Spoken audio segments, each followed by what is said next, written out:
जय हिंद, जय श्री राम।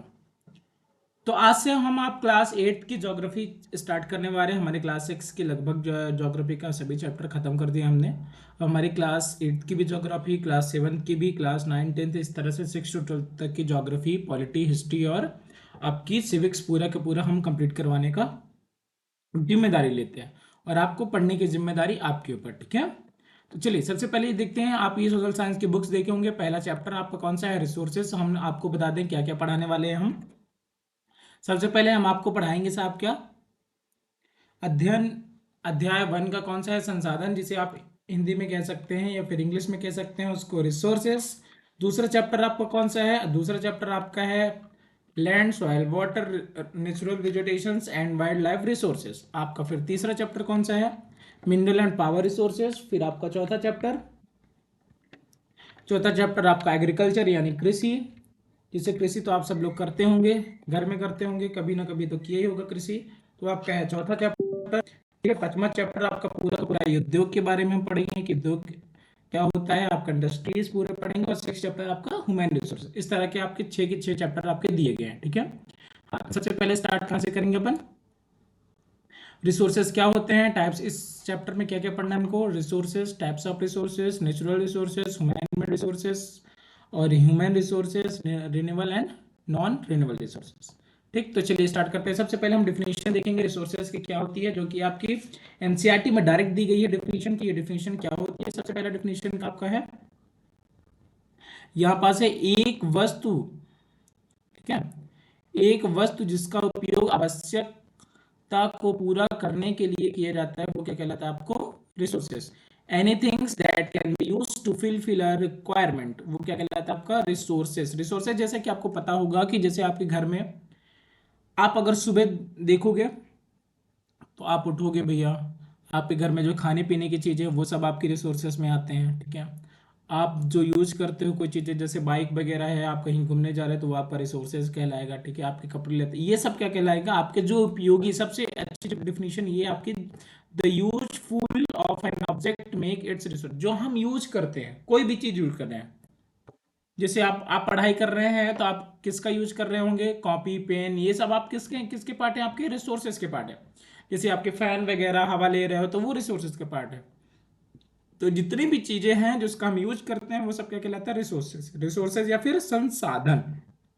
अब देखते हैं मैन इसके फैक्टर कौन कौन से आपके रिसोर्सेज के, मेन मेन कारक कौन कौन से, ये देख लेंगे। एक होता है टाइम, एक होता है टेक्नोलॉजी।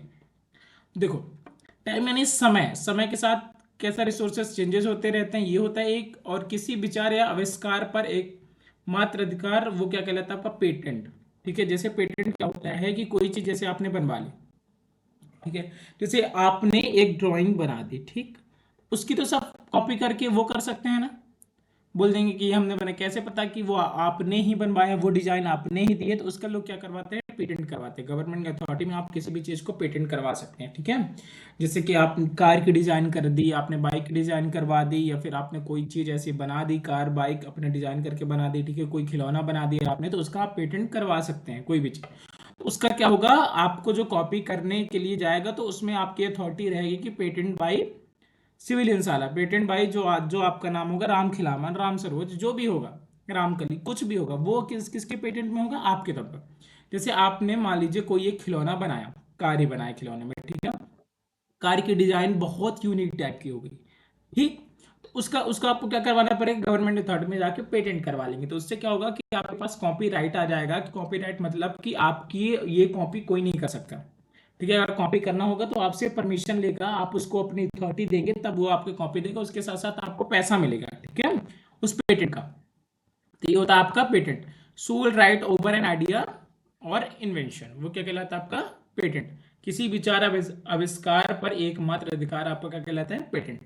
ठीक, फिर आता है टेक्नोलॉजी। टेक्नोलॉजी सबसे इंपॉर्टेंट सोर्स है रिसोर्सेज में, फैक्टर सबसे इंपॉर्टेंट। क्यों? क्योंकि टेक्नोलॉजी के कारण ही हम किसी भी चीज का नॉलेज के साथ उसको गेन, जैसे हमारी जो कृषि पुरानी तौर पर चली आती थी उसको फिर हमने टेक्नोलॉजी से आविष्कार करके और नए नए उसमें उपकरण वगैरह जोड़ दिए हैं ना। उसके साथ साथ कोई भी चीज देख, गाड़ी हो गई, बाइक, पहले हम लोग कहाँ से बैलगाड़ी से जाया करते थे, फिर धीरे धीरे बाइक, एरोप्लेन, ये सब किसका है आपका?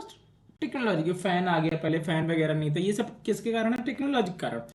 टेक्नोलॉजी क्या होती है? किसी कौशल करने अथवा वस्तु बनाने में नवीनतम ज्ञान का अनुप्रयोग, application of the latest knowledge in doing any skill और मेकिंग एन ऑब्जेक्ट। जैसे कि टेक्नोलॉजी का यूज कौन करता है? आपका मानव। मानव यानी आप और मैं, इंसान, ठीक है। और सबसे इंपॉर्टेंट रिसोर्स में भी मानव है, क्योंकि मानव नहीं होता तो फिर क्या, मानव नहीं होता तो फिर आपकी टेक्नोलॉजी कहाँ से आती है ना? टेक्नोलॉजी नहीं आती, आप कुछ यूज नहीं करते होते, तो मानव सबसे इंपॉर्टेंट क्या है आपका? ऑब्जेक्ट। इसके साथ साथ सबसे इंपॉर्टेंट आपका रिसोर्स है, ठीक है, मानव। ठीक, फिर आते हैं इंपॉर्टेंट ऑफ द रिसोर्सेज में क्या क्या इंपॉर्टेंट है हमारी, किसके? इकोनॉमिक, सोशल और मेंटल। जैसे इकोनॉमिक इंपॉर्टेंट क्या है? क्या है? कोई भी चीज, जैसे आप कहीं जाते हैं, कुछ भी खरीद रहे हैं, कुछ वो कर रहे हैं, तो हमारे देश की क्या बढ़ रही है? इनकम सोर्सेज बढ़ रही है। तो इकोनॉमिक तौर पर आपको रिसोर्सेज भी जरूरी है, सामाजिक के लिए भी रिसोर्सेज जरूरी है, समाज के कुछ कार्य कर रहे हैं आप तो उसके लिए भी रिसोर्सेज का होना जरूरी है, और इसके साथ साथ पर्यटन के लिए और मेंटल हेल्थ के लिए भी आपका बहुत ज्यादा जरूरी है क्या? सोर्सेज का, ठीक है। अब इस इंपॉर्टेंट का सबसे इंपॉर्टेंट टॉपिक यही है, और इसी से आपका क्वेश्चन आएगा, ठीक है। ये पूरा डायग्राम आपको बिल्कुल अपने कॉपी में, जो भी क्लास 8 का बच्चा हो, इसके साथ साथ जो एमपीपीएससी यूपीएससी की तैयारी करता हो, ज्योग्राफी उसका एडिशनल हो, या फिर इसके साथ साथ वो ज्योग्राफी वनडे का भी एग्जाम कर रहा है, तो डायरेक्ट पूछता है टाइप्स ऑफ रिसोर्सेज कौन कौन से होते हैं। तो टाइप्स ऑफ रिसोर्सेज सबसे पहले आपका था प्राकृतिक यानी नेचुरल रिसोर्सेज, दूसरा मैन मेड यानी मानव निर्मित रिसोर्सेज, और तीसरा आपका ह्यूमन रिसोर्सेज, ठीक है। ये तीन आपके मेन टाइप्स होते हैं। फिर सबसे पहले देखेंगे नेचुरल रिसोर्सेज में क्या क्या आता है। नेचुरल रिसोर्सेज को हमने 4 भागों में बांटा है। कितने भागों में? 4 भागों में। कौन कौन से हैं साहब? सबसे पहले डेवलपमेंट बाय यूज, जो हम यूज करते हैं, विकास, विकास व उपयोग, जो हम यूज करते हैं, उपयोग करते हैं, उसके साथ साथ जैसे इसमें क्या होगा? एक्चुअल और पोटेंशियल, ठीक है। एक्चुअल रिसोर्सेज क्या होते हैं? जो वास्तविक तौर पर, और जो पोटेंशियल तौर पर यूज करते हैं, वो क्या है? Development by use. फिर दूसरा आता है आपका उत्पत्ति के आधार पर। एक होता है जैव, एक होता है अबायोटिक, एक होता है बायोटिक, एक होता है abiotic, living things, non living things, ठीक है। फिर तीसरा एक समय के आधार पर होता है। समय के आधार पर कौन कौन से होगा? रिन्यूएबल सोर्सेज और नॉन रिन्यूएबल सोर्सेज, जिसे नवीनीकरणीय या फिर अनवीनीकरणीय रिसोर्सेज भी कहा जाता है। फिर देखते हैं डिस्ट्रीब्यूशन के आधार पर। एक होता है यूबिक्यूटस एंड लोकल, एक आपका क्या होता है? सर्वव्यापित, और आपका होता है स्थानिक। ये आपका क्या होते हैं? पूरे 4 के 4 मेन इंपॉर्टेंट है नेचुरल रिसोर्सेज में। सबसे पहले आप एक्चुअल पोटेंशियल देखेंगे, फिर जैव अबायोटिक देखेंगे, बायोटिक अबायोटिक देखेंगे, फिर renewable sources, ubiquitous and local. चलिए, नेचुरल रिसोर्सेज होता है क्या, उसकी डेफिनेशन देख लेते हैं। वे संसाधन जो प्रकृति से प्राप्त होते हैं और अधिक संशोधन के बिना उपयोग में लाए जाते हैं, ठीक है। Resources that are derived from natures and used without much modification, ऐसे रिसोर्सेज जो कि हमारे प्रकृति से प्राप्त होते हैं, जो हमें, जैसे आपका क्या हो गया? वाटर हो गया, रिवर्स हो गया, एयर हो गया, सॉइल हो गया, मिनरल्स हो गया, ये सब क्या है? आपके नेचुरल रिसोर्सेज के पार्ट। इसके साथ साथ हम उसका अधिक संशोधन के बिना उपयोग में लाते हैं, उसको, उसका हम ज़्यादा वो नहीं करते, वो मॉडिफिकेशन नहीं करते, वो डायरेक्ट अपन यूज कर लेते हैं, ठीक है।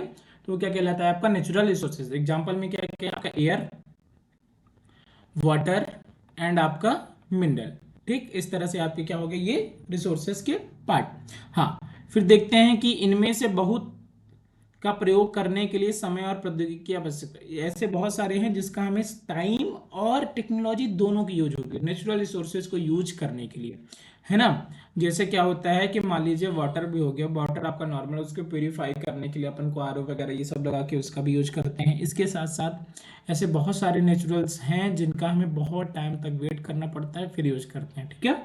जैसे अपना पेड़ पौधे ये सब हो गए, जैसे पेड़ लगाते हैं, फिर उसका वेट करते हैं, फल अब तैयार हो गए, ये सब नेचुरल रिसोर्सेज के पार्ट है।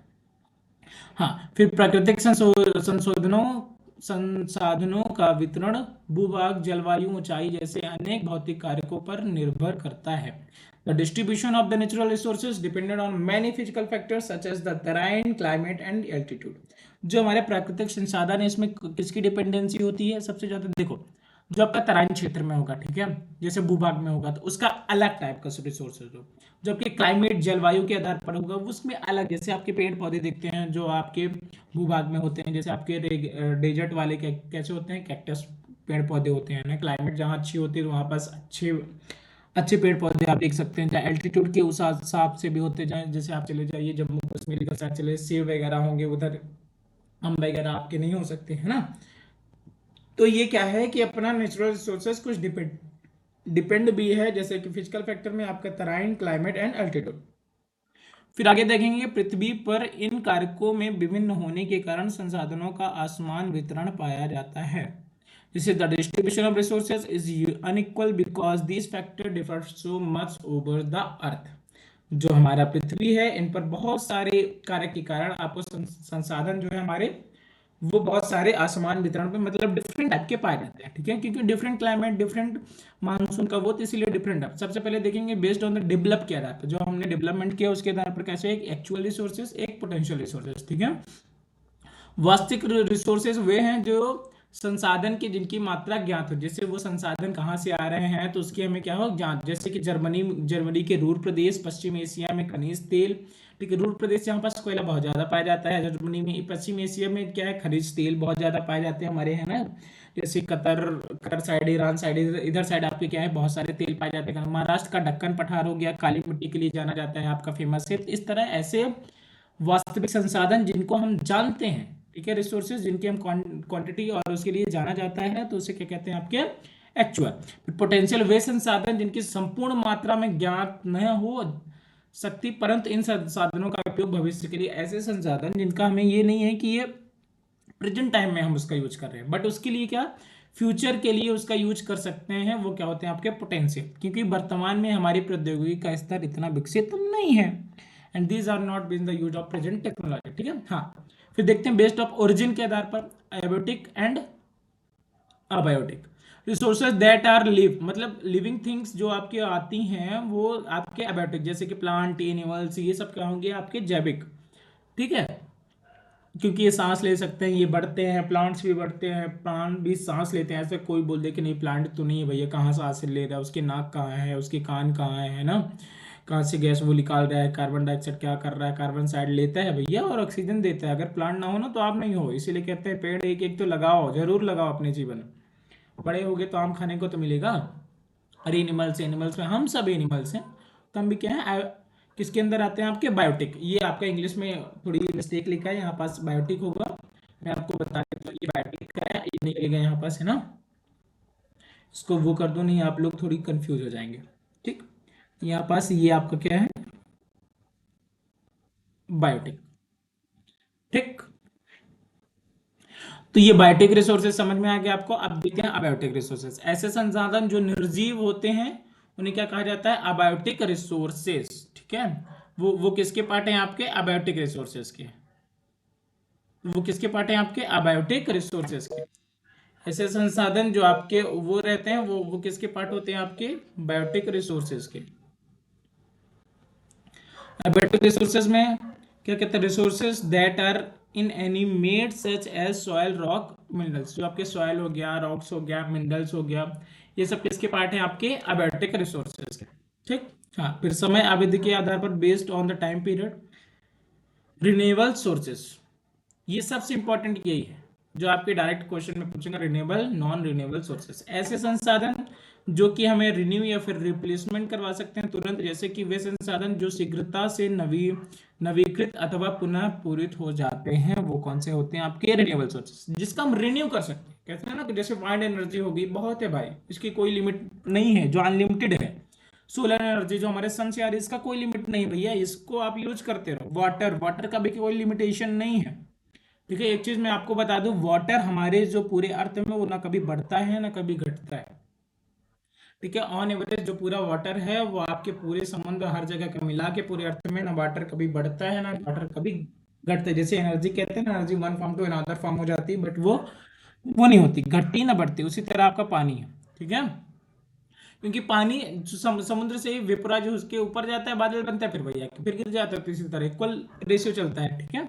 फिर आता है नॉन रिन्यूएबल सोर्सेस, अनवीनकरणीय संसाधन में, इसमें क्या होता है वे संसाधन जिनका भंडार सीमित है, जो बिल्कुल लिमिट तौर पर है, उन्हें पुनः नवीनीकरण होने में हजारों वर्ष, देखो ऐसा नहीं है कि नवीनीकरण नहीं होगा, होगा, लेकिन उसको होने के लिए कितने वर्ष लग जाएंगे, कम से कम हजारों वर्ष लग जाएंगे। वो क्या होता है आपका नॉन रिन्यूएबल सोर्स। ये अगर कोई बोले कि वो नवीनीकरण नहीं हो सकते तो ये डायरेक्ट डेफिनेशन रॉन्ग है, तो उसमें ये होना चाहिए कि वो नवीनीकरण होंगे, लेकिन उसके लिए क्या क्या होगा, उसमें टाइम लगेगा कम से कम, ठीक है।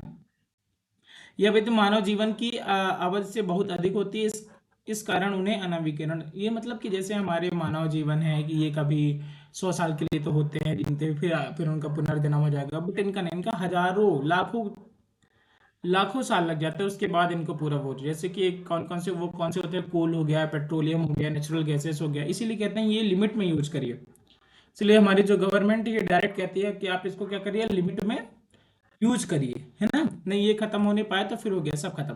फिर देखते हैं base of the distribution resources. Distribution के आधार पर क्या है, एक यूबिक्यूटस रिसोर्सेस यानी सर्वव्यापक संसाधन, एक सर्वव्यापक यानी नाम से ही आपको पता चल रहा है, resources that are found everywhere, जो आपको हर जगह पाए जाते हैं। जैसे कि आपके एयर हो गया, ये सब क्या है आपकी जो हर जगह पाए जाते हैं, उसे क्या कहते हैं, यूबिक्यूटस। लोकल, जो आपके लोकल एरिया में पाए जाते हैं। ऐसे संसाधन जो कुछ निश्चित स्थानों पर पाए जाते हैं, जैसे तांबा, लोहा, अयस्क, जैसे आपके उड़ीसा में हो गया, छत्तीसगढ़ में हो गया, लोहा अयस्क पाया जाता है ना, स्टील वगैरह ये सब हो गया। तो इनका कोई परफेक्ट एक लोकेशन होगी, वो क्या हो गया आपके लोकलाइज्ड रिसोर्सेज, और यूबिक्यूटस रिसोर्सेज क्या होते हैं, जो हर जगह पाए जाते हैं। ठीक, अब देखते हैं उसके बाद man made resources, human resources, और आपका आता है इसके बाद रिसोर्सेज के मैन टाइप में देखते हैं। तो मैन मेड रिसोर्सेज ऐसे रिसोर्सेज होते हैं जो मानव के द्वारा प्राकृतिक संसाधनों का उपयोग करके मानव संसाधनों का निर्माण करता है, उससे क्या कहलाता है आपका, जो people like use natural resources to make them. जैसे आप देखिए लकड़ी जो हो गई, ठीक है, लकड़ी, लकड़ी वो क्या है, नेचुरल रिसोर्सेज है। ठीक, उसको इंसान क्या कोई बढ़ा ही जाता है, कोई वो होता है, वो काटता है, टेबल बना देगा, बेंच बना देगा, बेड बना देगा, सोफा बना देगा। तो ये सब क्या किसके पार्ट होंगे, आपके मैन मेड रिसोर्सेज। ठीक है, जैसे कि उदाहरण के लिए आपके सड़क हो गया, पुल हो गया, मशीन्स हो गई, ये सब किसके रिसोर्सेज के उदाहरण है, आपके व्हीकल्स हो गए। ये सब किसने बनाया है, मानव ने बनाया है, तो वो क्या कहलाएगा, मैन मेड रिसोर्सेज। अब एक आता है इंपॉर्टेंट टर्म, सबसे इंपॉर्टेंट इस मैटर में, ह्यूमन रिसोर्सेज। बहुत बच्चे कंफ्यूज होते हैं कि मैन मेड और ह्यूमन रिसोर्स तो एक ही ना सर, क्योंकि दोनों तो मानव नहीं। इंसान खुद एक रिसोर्स है, वो भी सबसे बड़ा रिसोर्स है। ठीक है, मानव संसाधन से तात्पर्य लोगों की संख्या और उनकी मानसिक और शारीरिक योग्यता से है। ठीक है, उनकी मानसिक शारीरिक योग्यता क्या कह रही है, उनकी संख्या क्या है, तो ये खुद एक रिसोर्स है human resources refer to the numbers of the people and their mental and physical ability. ठीक है, जो मेंटल और फिजिकल एबिलिटी करती है वो हर हर इंसान में होता है, वो क्या कहलाता है आपका ह्यूमन रिसोर्सेज। मानव सबसे महत्वपूर्ण संसाधन है, क्योंकि वही दूसरे पदार्थों का संसाधन में परिवर्तित करता है। ठीक है, human being is the most important resources because it convert other substance into resources, क्योंकि मानव ऐसा है कि जो ही दूसरे सब्सटेंस को क्या करता है, रिसोर्सेज में चेंजेस करता है भाई। इसीलिए मानव क्या है, सबसे इंपॉर्टेंट रिसोर्सेज में एक है। जैसे मानव के रिसोर्सेज में सबसे ज्यादा क्या क्या जरूरत, शिक्षा, स्वास्थ्य और कौशल। अगर शिक्षा होगी तभी वो आगे कुछ कर सकते हैं, कुछ अपनी टेक्निक, अपना दिमाग लगा के कर सकते हैं। स्वास्थ्य होना भी बहुत जरूरी है, अगर स्वस्थ नहीं होगा तो फिर शिक्षा भी किस काम। और स्किल भी होना बहुत जरूरी है। अब पढ़ा लिखा नहीं, अगर स्किल है, जैसे बढ़ई हो गए, लोहार हो गए, ये सब स्किल वाले होते हैं। ठीक है, तो ये होना बहुत जरूरी है। फिर देखते हैं रिसोर्स कंजर्वेशन क्या होता है, आपके रिसोर्स संसाधनों का सतर्कता पूर्वक उपयोग करना और उन्हें नवीकरण के लिए समय देना संसाधन संरक्षण कहलाता है। Conscious use of resources and giving them time for renewals is called the resource conservation. ठीक है, सतर्कता, बिल्कुल, मतलब कि ऐसा है कि जो आपकी रिसोर्सेज होते हैं उसके लिए आपको प्रॉपर टाइम देना, जो टाइम है आपके होता है नवीकरण समय देना, और संसाधन का संरक्षण कहलाता है, क्या है, संसाधनों का जो आप सही तरीके से आप यूज करेंगे उसका, ठीक है, उपयोग करना, और उन्हें क्या करना, समय देना, तो क्या कहलाता है आपका रिसोर्स कंजर्वेशन। जैसे कि कौन कौन से मेथड है आपका, reduce consumption, recycling of goods and reuse. ये बहुत इंपॉर्टेंट है भाई, ये डायरेक्ट आप पूछ लेता है कि रिसोर्स कंजर्वेशन के आप पार्ट्स बताइए कौन कौन से। रिड्यूस कंजप्शन जो होता है उसका रिड्यूस करना, जो आपकी रिसाइकलिंग होती है, रिसाइकलिंग करना किसी गुड्स को, जैसे आपकी प्लास्टिक वगैरह, ये सब रिसाइकलिंग की जाती है, और उसका फिर दोबारा रीयूज करना। 3R का कॉन्सेप्ट यही है। डायरेक्ट पूछा जाता है रिसोर्स कंजर्वेशन मेथड में, आपके ऑब्जेक्टिव में आएगा 3R कॉन्सेप्ट क्या क्या है, रिड्यूस, रिसाइकल, रीयूज। ठीक है, एक और कोई ऑप्शन दे देगा, रिपब्लिश। तो आपको याद करना है रिड्यूस, रिसाइकल, पहले सबसे पहले रिड्यूस करना पड़ेगा आपको, है ना, कोई भी चीज है तो उसका जो उपयोग को कम करना पड़ेगा, फिर उसके बाद आपकी जो वस्तुएं हैं उसको कम करना पड़ेगा, फिर आपका क्या हो जाएगा। ठीक, तो इस तरह है आपका पूरा का पूरा ये रिसोर्स कंजर्वेशन। फिर रिसोर्स कंजर्वेशन के बाद अगला अगला टॉपिक देखेंगे फटाक से, क्या है कि अगले टॉपिक में क्या आ रहा है रिसोर्स कंजर्वेशन में। रिसोर्स कंजर्वेशन यहाँ तक आपको समझ में आया, रिसोर्स कंजर्वेशन का होता है। अब अभी अभी तक हमने क्या क्या पढ़ लिए, पूरे के पूरे जितने थे रिसोर्सेज के टाइप, एक बार रिवीजन कर लेते हैं सब लोग।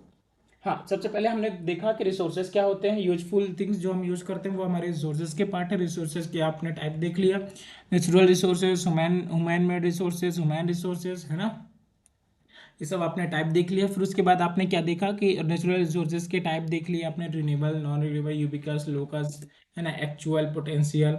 ठीक, फिर आपने देखा क्या, रिसोर्सेज का कंजर्वेशन देखा। अब देखेंगे सस्टेनेबल डेवलपमेंट के बारे में। सस्टेनेबल डेवलपमेंट में कौन कौन क्या होता है। सस्टेनेबल डेवलपमेंट वो है संसाधनों का सावधानी पूर्वक उपयोग, ताकि न केवल वर्तमान पीढ़ी की अपितु भावी पीढ़ियों की भी आवश्यकता की पूरी हो जाए। Carefully use of resources so that the need of not only the present generation but before future generations also fulfilled। जो हमारा जैसे संसाधन है ना, उसका हम यूज तो अभी प्रेजेंट टाइम पर कर सकते हैं, लेकिन उसका यूज ना केवल हम प्रेजेंट टाइम पर करें, इसके साथ साथ प्रेजेंट टाइम में के लोगों के लिए तो वो यूज हो ही हो, इसके साथ साथ वो हमारे किसके लिए यूज हो जाए, फ्यूचर जनरेशन के लिए। वो क्या कहलाएगा आपका, सस्टेनेबल डेवलपमेंट। ठीक है, उसकी कुछ प्रिंसिपल्स हैं। सब प्रिंसिपल्स ऑफ सस्टेनेबल डेवलपमेंट कौन के, जीवन के सभी रूपों का आदर और देखभाल करना, respect and care for all form of life. ठीक है, ये सबसे इंपॉर्टेंट है कि जो हमारे जीवन के सभी रूप हैं उनका आदर और देखभाल करें, अच्छे से जीवन में रहें। ठीक है, सबका सबका प्रॉपर ध्यान रखें। मानव जीवन की गुणवत्ता को बढ़ाएंगे हम, क्या, improve the quality of the human, जो ह्यूमन रहता है, गरीबी मिटाना, ये नो प्रॉपर्टी, नो हंगरी। ये हमारी यूएन ने 17 गोल भी दिए हैं, sustainable development goal, sustainable development goal, SDG जिसे कहते हैं। ठीक है, उसके बारे में भी हम देखेंगे, जरूर देखेंगे। फिर देखते हैं अगला, पृथ्वी की जीवन शक्ति और विविधता का संरक्षण करना। जो हमारी पृथ्वी है, कंजर्व द अर्थ, जो जो हमारी पृथ्वी है, जो जो हमारी पृथ्वी है उसमें क्या क्या करना पड़ता है आपको, जो हमारी पृथ्वी है उसमें पूरा का पूरा आपका ध्यान ध्यान देना पड़ेगा कि उसमें हम जो हमारी जीवन शक्ति हैं उसका हम अच्छे से कंजर्व पालन करें। ठीक है, फिर उसके साथ साथ हमको क्या करना पड़ेगा, प्राकृतिक संसाधनों के ह्रास को कम से कम करना, जो हमारी प्रकृति, minimize the depletion of the natural resources. ठीक, फिर पर्यावरण के प्रति व्यक्तिगत व्यवहार और अभ्यास में परिवर्तन करेंगे, change the personal attitude and the practice to build the environment. फिर आपका लास्ट में आता है क्या, समुदाय को अपने पर्यावरण की देखभाल करने योग्य बनाना। ठीक है, इस तरह आपको क्या हो गया, ये सस्टेनेबल डेवलपमेंट क्या कहलाता है। ये सस्टेनेबल डेवलपमेंट चाहे आप SSC, UPSC, MPPSC किसी का भी दे रहे हैं, तो जीके में सबसे प्यारा क्वेश्चन आपका ये पूछा जाता है कि सस्टेनेबल डेवलपमेंट गोल्स होते क्या हैं, सतत विकास के लक्षण कितने हैं। यूएन मतलब यूनाइटेड नेशन ने एक समिति बनाई थी, उसके आधार पर हमारे 17 गोल्स बताए थे कि हमें 17 गोल्स 2030 तक अचीव करने हैं। ठीक है, MPPSC में इस बार डायरेक्ट क्वेश्चन आया था, UPSC में भी डायरेक्ट क्वेश्चन आया था, SSC के CGL में भी ये डायरेक्ट क्वेश्चन आ चुका है।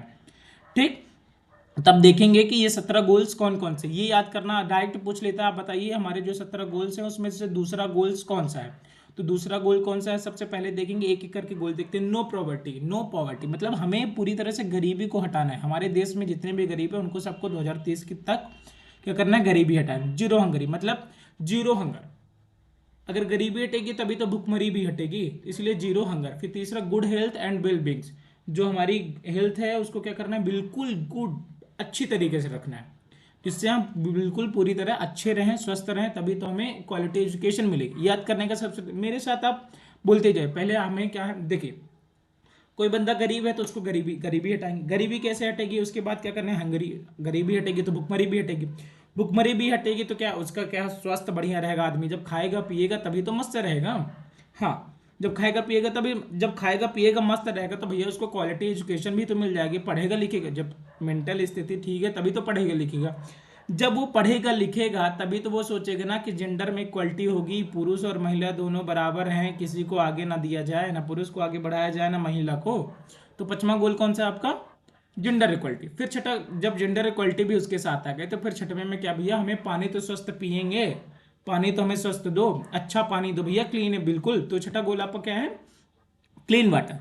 फिर सातवां गोल आपका क्या है, अफोर्डेबल एंड क्लीन एनर्जी। जब हमारा वाटर भी क्लीन है तो फिर हमें भैया एनर्जी जो हमारी है उसको भी तो क्लीन, अच्छा है, बिल्कुल अफोर्डेबल करवाना पड़ेगा, ज़्यादा महंगी नहीं होनी चाहिए एनर्जी। फिर उसके साथ साथ जो वर्क एंड इकोनॉमिक ग्रोथ, जो हमारे जब ये सब हो जाएगा, पानी हम स्वस्थ पियेंगे, हमारी एनर्जी भी अफोर्डेबल होगी, तो फिर हमारे जो इकोनॉमिक, जो हमारी इकोनॉमी है वो धीरे धीरे ग्रोथ तो होना स्टार्ट होगी, है ना।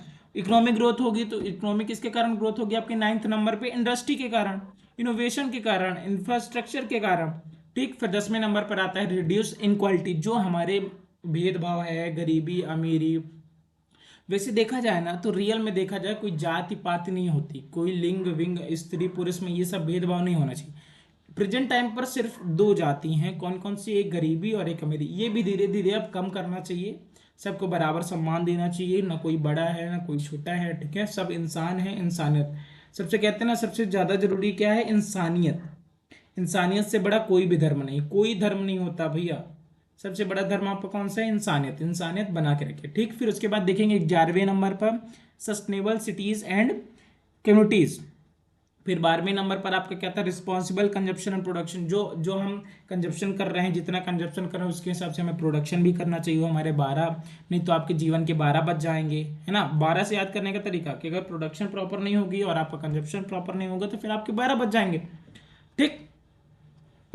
इस तरह ये होता है। फिर उसके बाद आता है क्या आपका, हाँ, उसके बाद आता है 13 number climate action. Climate action में आपको क्या करना है, वो आपका 13 नंबर का गोल है। फिर 14 नंबर है लाइफ बिलो द वाटर। जो लाइफ है वो हमारे जो पृथ्वी है उसके बिलो द वाटर, उसके उसमें कौन कौन सी है, ठीक है। ये 14 नंबर का हमारे हमारे इंडिया के लिए 16 गोल्स हैं, और ये पूरे सब के हमारे पास तो वो नहीं है ना लाइफ बिलो द वाटर वैसे। हाँ, तो 14 number life below the water. फिर लाइफ अगर हम जमीन के नीचे देख रहे हैं, 15 नंबर में लाइफ ऑन लैंड। फिर 16 number piece justice and strong institution. फिर 17 number partnership for the goals. इस तरह 17 के 17 गोल्स आपको बहुत अच्छे तरीके से याद, अगर आपको नहीं याद होंगे तो मतलब आपका 2 नंबर तो बिल्कुल भैया कट गया। ये जितने भी कंपटीशन लेवल की तैयारी कर रहे हैं, एमपी पुलिस, एमपीएसआई, या फिर आपके एसएससी, जितने भी एग्जाम आ रहे हैं, यूपीएससी जो भी कंडक्ट करवा रही है, एमपीपीएससी, सब में ये आते आता है, ठीक है ना। अब क्या देखेंगे हम, अब हमारा कर्तव्य क्या क्या होता है कि यूज ऑफ रिन्यूएबल सोर्सेस, ये हमारे कर्तव्य है, नवीनीकरण संसाधनों का हम सतत पोषण उपयोग करें, उसके साथ साथ विविधता का संरक्षण करें, conservation of the diversity, damage of the natural environment, system of manage. इस तरह से हमारा क्या है, पहला चैप्टर एनसीईआरटी ज्योग्राफी क्लास 8 का कंप्लीट होता है। वीडियो अच्छी लगी हो तो लाइक शेयर सब्सक्राइब कर सकते हैं, वो आपकी मर्जी, क्योंकि वो आपका क्या है, राइट टू हक, सड्डा हक, ठीक है। तो आप क्या कर सकते हैं कि अगर आपका मन है तो कर सकते हैं, नहीं मन है तो कोई दिक्कत नहीं, हमको भी कोई समस्या नहीं। आप बिल्कुल पढ़ते रहिए, खूब आगे बढ़ते रहिए। सबसे जरूरी है कि आप इंसानियत बना के रखिए, लोगों की मदद करते रहिए, क्योंकि इससे बढ़कर खुशी आपको जीवन में पैसा रुपया कुछ नहीं दे सकता, ठीक है। जो क्लास 8 में पढ़ रहा है वो भी खूब लगातार अच्छे से पढ़ता रहे। आप अगर कॉम्पिटिशन लेवल के लिए जाएंगे तो आपको ये पढ़ना पड़ेगा, ठीक है। इसके बाद हमारी क्लास 9, 10th, 11th, 12th की एनसीईआरटी चल रही है, और इसके साथ साथ हमारी 6 और 7th की हो चुकी है, ठीक। प्लेलिस्ट में जाके आप देख सकते हैं। वीडियो अच्छी लगी हो, आपको पता है क्या करना है क्या नहीं करना है। एमपीपीएससी का हमारा कोर्स चल रहा है, यूपीएससी चल रहा है, एसएससी की मैथ भी हम जल्द से जल्द लाने का प्रयास करेंगे। जय हिंद, जय श्री राम, वंदे मातरम। ख्याल रखिए अपना।